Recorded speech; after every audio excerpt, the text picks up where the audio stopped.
Welcome to this Mission Sonlight Extra feature. Today we're going to be talking with Dawn Otis, the president of Heritage Healthfood. And Dawn, I wonder if you could just tell me, how did you get started in the health food business? That's a great question, Christopher. I come from a long history of publishing. A family that's been involved in the Review and Herald publishing, in Adventist Book Center management, and colporteur ministry, better known these days as literature evangelism. But a long history going back to my grandfather when he first came into the church through publishing, and I thought I would always be in the publishing arm of the church.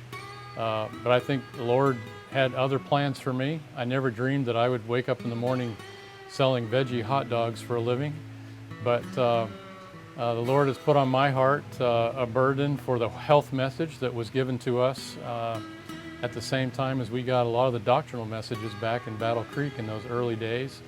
And I've just had a burden to see if we can take that health message and help it be a supportive arm, as was publishing, to helping to finish the Lord's work.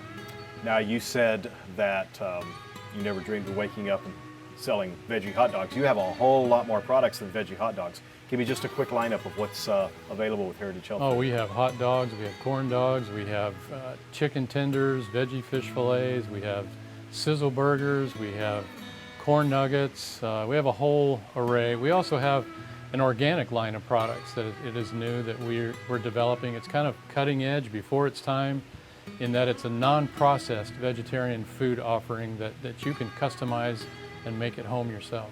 Okay, so tell me, where did you come up with the name Heritage for your company? Well, as I thought about my change of career and looked at going into the health food world, I found a rich history or legacy of Adventist food companies here in the United States and around the world. But I also saw a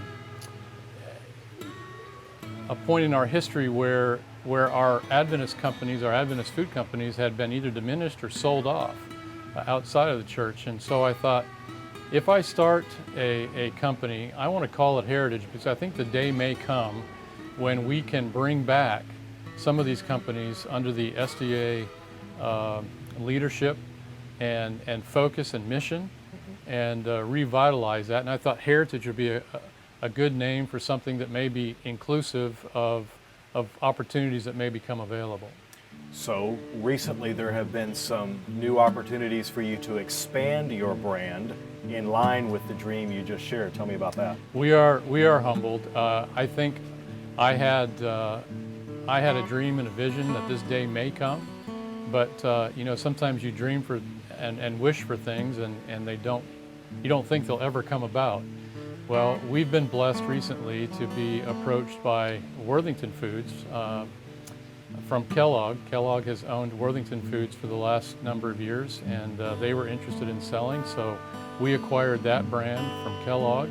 And we've also been working with Cedar Lake Foods to take our three companies, Heritage, Worthington, and Cedar Lake, and combine them under that Heritage label and really try to revitalize the SDA food business, corporate food business here in the United States, to help somehow finish the Lord's work around the world. With this much reach, what are you doing to give back to the community? Well, I ran the Worthington food business for a number of years when I was at Kellogg before starting Heritage Health Food, and in my role there, I would get contacted by various entities around the world seeking help or assistance in helping start or provide our food products in other parts of the world. And that really opened up to me a lot of contacts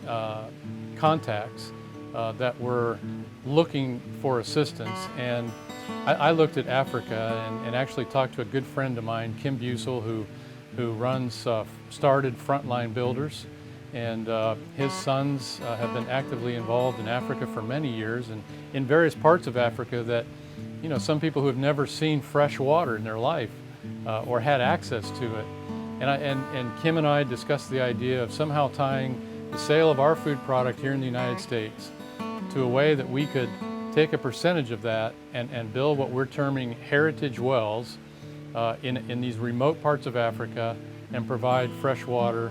Not only there, our dream someday is to not only cover the continent of Africa, if Lord willing, but expand this into other things that we can do in other parts of the world.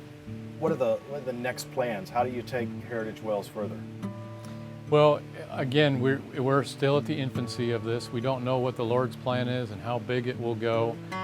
We did tie it to the sale of our products, so as much as our product sells, a percentage of that will go to that. And I want to work with groups like Frontline Builders who are out there on the front lines telling me, is it freshwater wells that's continually needed? Is it medical clinics? Is it buildings? What can we do to expand this thing as we grow forward with however the Lord blesses the sale of our product here in the United States? Don, this is exciting to me to hear and talk about, and we've been communicating over the last few months about the progress and growth, and that's why we're doing this interview today. But our viewers are going to be interested in knowing how they can learn more, maybe more about the product, how they can learn about being involved with Heritage Wells. Let's give them some contact information. Well, I would be happy to have them come to heritagewells.com or even heritagehealthfood.com. And you can come to our website there and get a lot more information about what we're doing and why we're doing it and how successful we are and who we're touching around the world with this simple project. Great. Thank you so much for your time today. Thank you. Thank you for joining us for this Mission Sonlight Extra.